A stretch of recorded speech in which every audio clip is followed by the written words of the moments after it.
Hello, good afternoon. Um, this is the second episode of the day, brought to you in the heat of the day. It's 1:45, and it's really hot in my meditation room. But obviously, it was important enough to brave the heat. This morning I mentioned that I could have gone two ways on this morning's episode. I had two topics that I wanted to talk about. I could have gone either way. Well, I chose one way. And now I know, as I rested, as I went about my day, that really the second one was proper to broach today as well.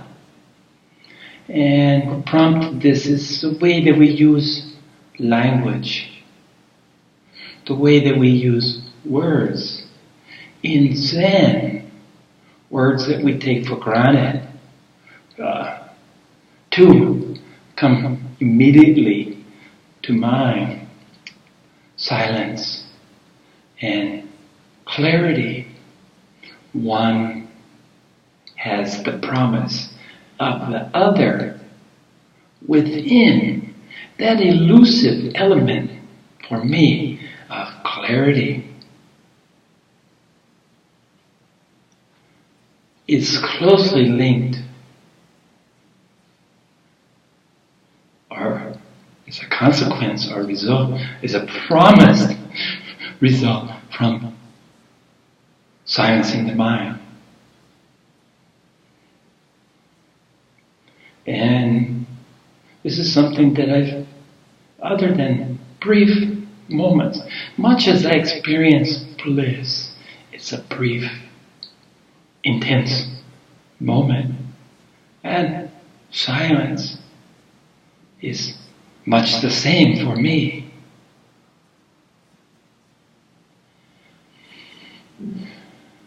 The silence that the mind has stopped, and that glimmers of clarity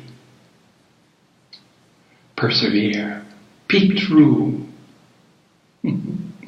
as the mountaintops peek through on the cloudy, windy day, as the wind moves the clouds, briefly, only to be replaced with more clouds. So I started thinking of the synonyms for these two important Zen precepts, Zen concepts: clarity and silence. And I wanted to do some more research in how we commonly use these two words, because my immediate response was that I think these are unique usages of these concepts, unique to the Zen discipline, the Zen discourse. So I went to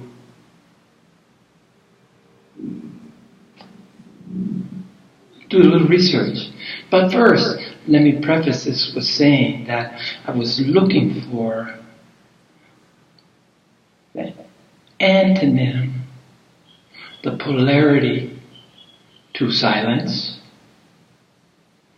It really wasn't quietness, and it really wasn't noisiness, or it really wasn't noisiness. It really quiet and noise. Yeah, they're polarities, but what's the polarity?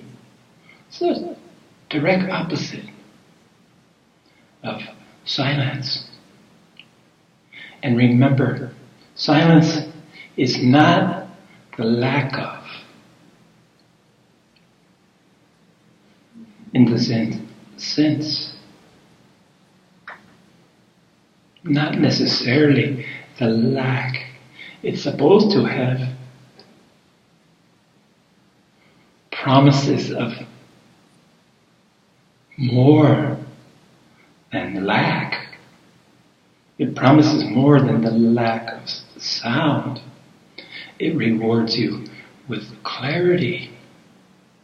And at the same time, I was looking at silence and the polarity, the antonym. I included clarity, because clarity is what I'm seeking as a reward for being able to control, discipline the mind. At least this was always my understanding of this process. So, because clarity is the desire, I desire clarity, and I do get glimpses, as I mentioned, just as I get glimpses of bliss. But bliss is so intense that it's not level that I can maintain for any length of time while maintaining this form, this body. Bliss, too much bliss, leads to a kind of neglect, if you will, a neglect of doing what's necessary to maintain. There's a temptation inherent in bliss for me that just go, be blissed out, just immerse yourself in this bliss. And it seems to me that the body is easy to leave behind. So it's hard. It's hard for me to maintain these. And I think that because I get glimpses of bliss, it makes it even more valuable. Because of its very elusiveness when it does come. Unbeckoned, by the way. Never has come to me and said, bliss be mine. It comes like so many things, in between the breaths, in between breathing in and breathing out, in between the heartbeat, in that internegnum I like to talk about, the space and time between. So, because of these two things, that bliss, clarity and silence. Clarity being the one that has yet to come for me, other than these brief glimpses I've mentioned.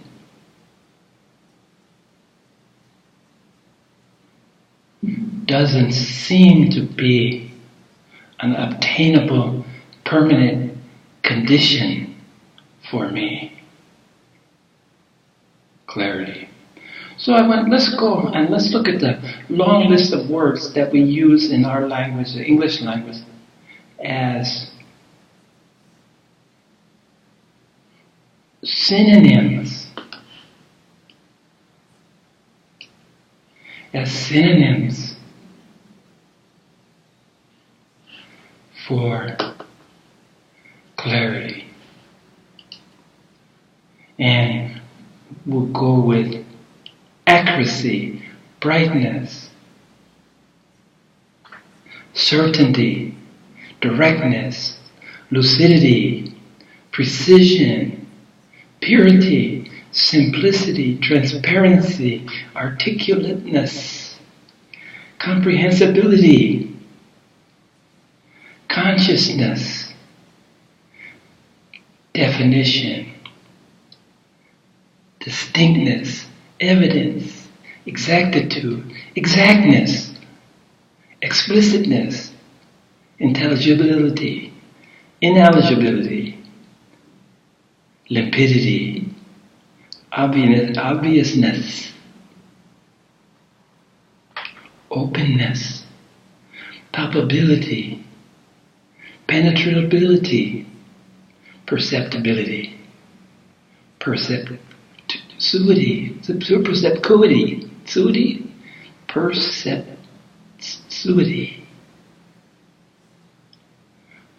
plainness, prominence, salience, tangibility, unambiguity,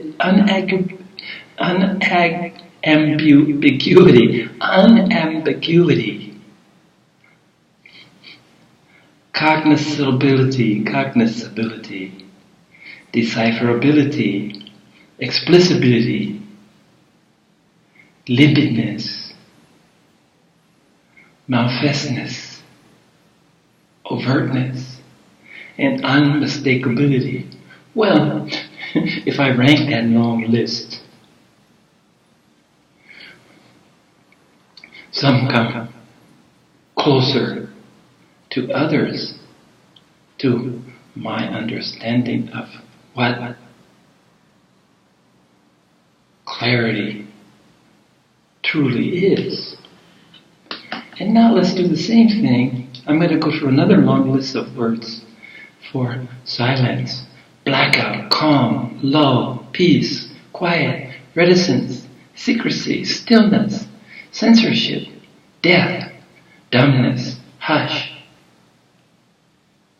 muteness, laconism, noiselessness, quiescence, quietness, quietude, quietus, reserve, sleep, speechlessness, still, sulk, sullenness, taciturnity, uncommunicatableness, uncommunicativeness, dead ear, hush-hush, inarticulateness, iron curtain, saturnity. So, there you have it. Just as a quick overview, because I'm having fun with words, I'm playing with words, but bear with me because there is a point to my madness. So, synonyms, short synonyms of a small group of synonyms, and tell me if they have a positive or a negative connotation in your mind. Here's a short list: dumbness, muteness, speechlessness, stillness. So stillness comes closest in that list. Words that are related to silence: reserve, reticence, taciturnity, reticency, and near autonomous, near opposites of silence: communication, speaking, talking, eloquence, fluency, volubility, chattiness, garrulousness, loquaciousness, loquacity, talkativeness, verboseness, verbosity, windiness, and wordiness. Okay, and let's do the same thing for clarity. Clarity, by the way, the state or quality of being easily seen through. Synonyms include clearness, limpidity, limpidness, lucency, translucency, transparency. Words that are related: brightness, brilliance, effluence, luminosity, luminous. Definition: resolution, sharpness, apparentness, observability, visibility. And a short list of near antonyms: fogginess, haziness, milkiness, mistiness, murkiness. And a closer antonyms of clarity: cloudiness, opacity,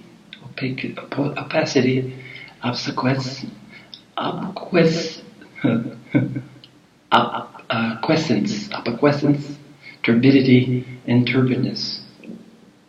Okay. So as you can see, through that litany, I still wasn't really satisfied with, for our purposes, antonyms for either silence or clarity.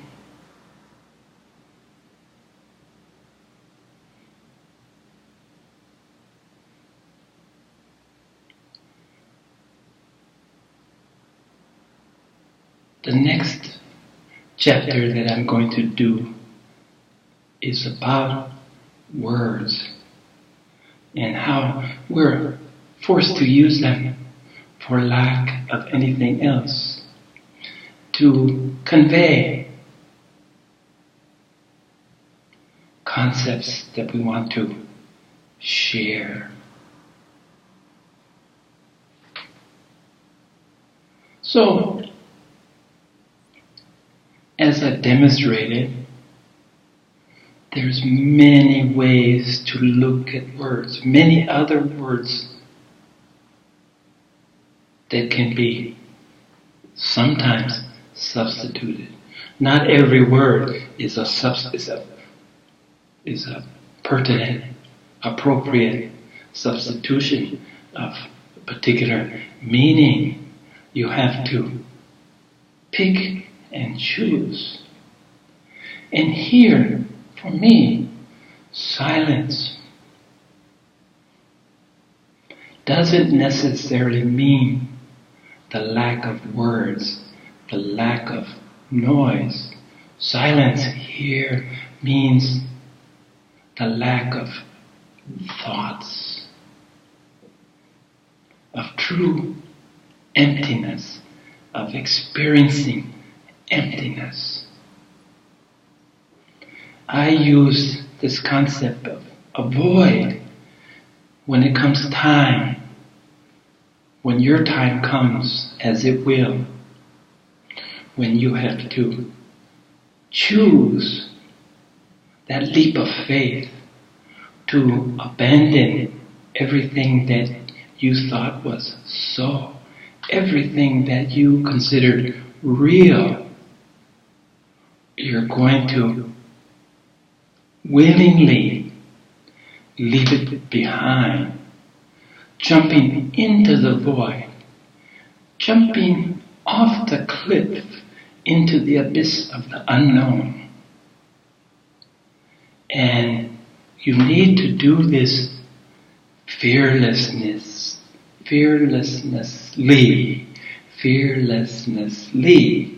to leave the fear behind, or else you won't even get to the edge of the cliff. And you get to the edge of the cliff by the grace, normally the grace of your teacher. This is what he or she can do for you. They can take you to the edge. They can encourage you to plunge into the void. So this is my thought about silence. Silence is not the lack of talking. Silence is not the lack of noise from outside sources. Silence has to be experienced inwardly, as ultimately does everything else, strangely enough. So this entertainment of silence is internal. And it's accomplished, at least this is how it's promoted, it's accomplished by taming, quieting, calming, and then eventually silencing the mind. Again, a condition that doesn't seem that appealing to me to exist 24/7. My mind is too many uses. It's too useful in my day-to-day life It's necessary to have this mind to think things through, to learn from any mistakes, to reflect. And I don't ever see myself abandoning this. So my question becomes, do I have to abandon the usefulness of my mind to experience silence? And my answer is absolutely not. Which means to me that I need to look at truly what silence is for me. And in the context of a state of equilibrium, a state of mind that allows clarity,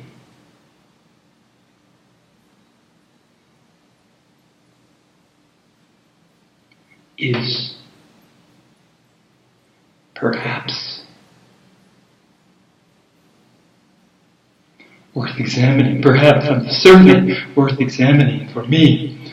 What does silence truly mean? And what I'm beginning to develop, what I'm going to share and explore and nurture from here on out, is the difference between internal mind talk and external vocalization, use of words. Could it be that stop using words, stop verbally communicating? Will this result in clarity? Is this a way of silencing? Well, I've experimented with this before. There was a period in my life 30 years ago, due to circumstances, due to the opportunity to live somewhere in a remote area where I was able to live a minimalist lifestyle. I could go to the store and replace the local market and replace things that I needed. But I didn't need to mix or intermingle with people. And I took a vow of silence in the same tradition that I was a vegetarian, in the same tradition that meditation had to be a battle, meditation had to be suffering, meditation had to be work. This discipline, this rigorous discipline that I saw as my way to liberation. Raja Yoga, as I've come to understand. So I took a vow of silence. Again, giving up something in the hopes that this is what is required for spiritual evolution. And I spent just about a year without saying a word.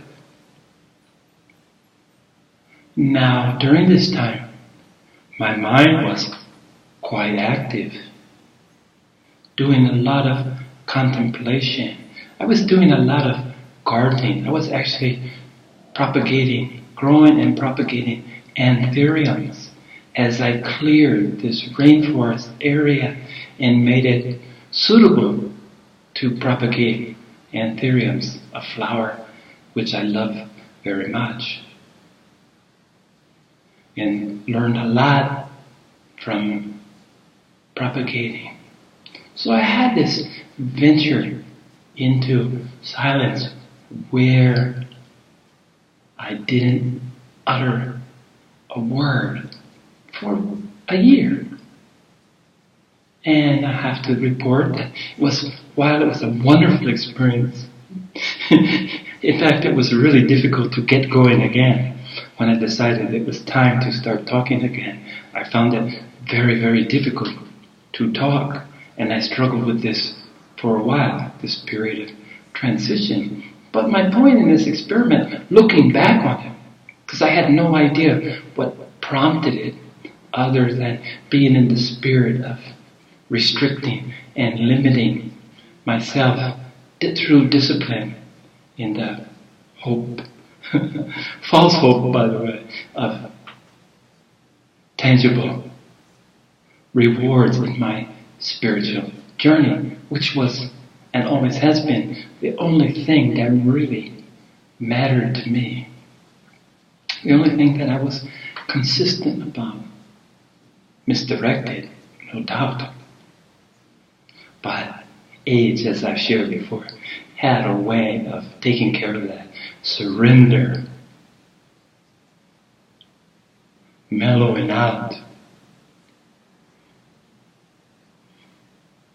Recognizing failure and having the courage to discard less than useful practices and look for replacements that might be more conducive. So, all of this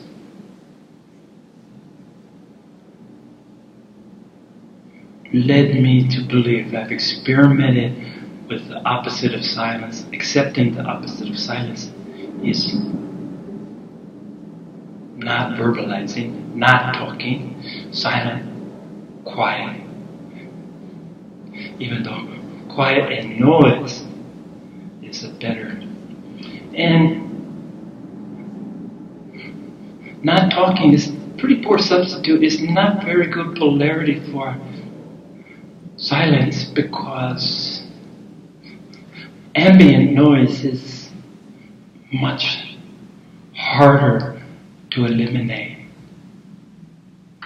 And that's not to mention what's happening internally.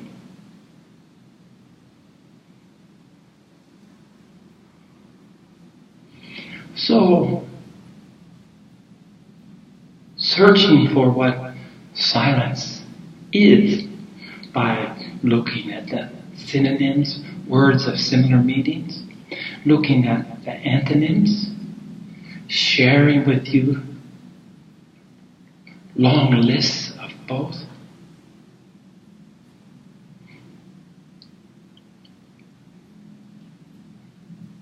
Hasn't seemed to be much help in attaining this state of mind which I've been led to believe rewards me with clarity.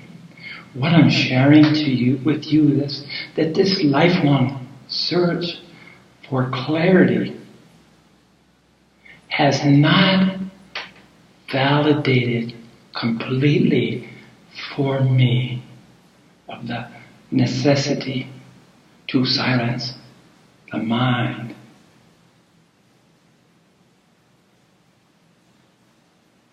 We tame it by slowing it down. We tame it by directing it towards more useful ends than speculation or should have, could have, would have, like my favorite conditional tense. Eliminating as much as we can the extraneous, the unnecessary noise, while paying more attention to what might be useful. Assigning it tasks. And trust me, when you start giving your mind tasks, it's very anxious to please, and sometimes impatiently will interrupt whatever you're doing to deliver the results of the task so assigned. So be prepared. Be ready to be interrupted by your mind in your normal daily process.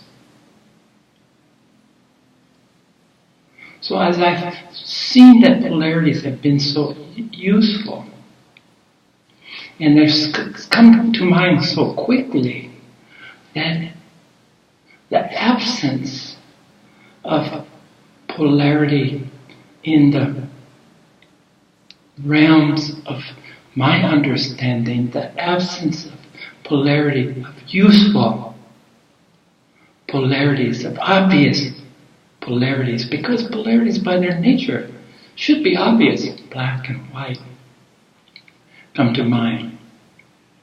Happy, sad, the tragedy, comedy, the two faces. Yeah, the polarities, and I've shared with you, and all of you know by now that I spent a lot of time sharing and seeing polarities. But now, what's the message when it's not so apparent? When clarity is without a clear opposite. Turgid, turbid, foggy. Yeah. But because I think the inherent nature of clarity is so special that it's hard to find in the mundane world the opposite. Lack of clarity. Yeah. And the same goes with silence. Lack of noise. Well, it seems to me that it's not a very helpful explanation when you have to preface it. Clarity, lack of clarity, silence, lack of silence. So within here, within this dynamics, for me personally, I'm spending all of my time, I'm residing in not being able to find a satisfactory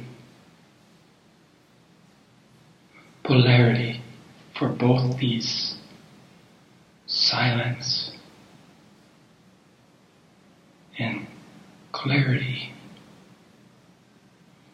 So my work these days lies within this struggle to reconcile, to discover what I may be missing. Thank you.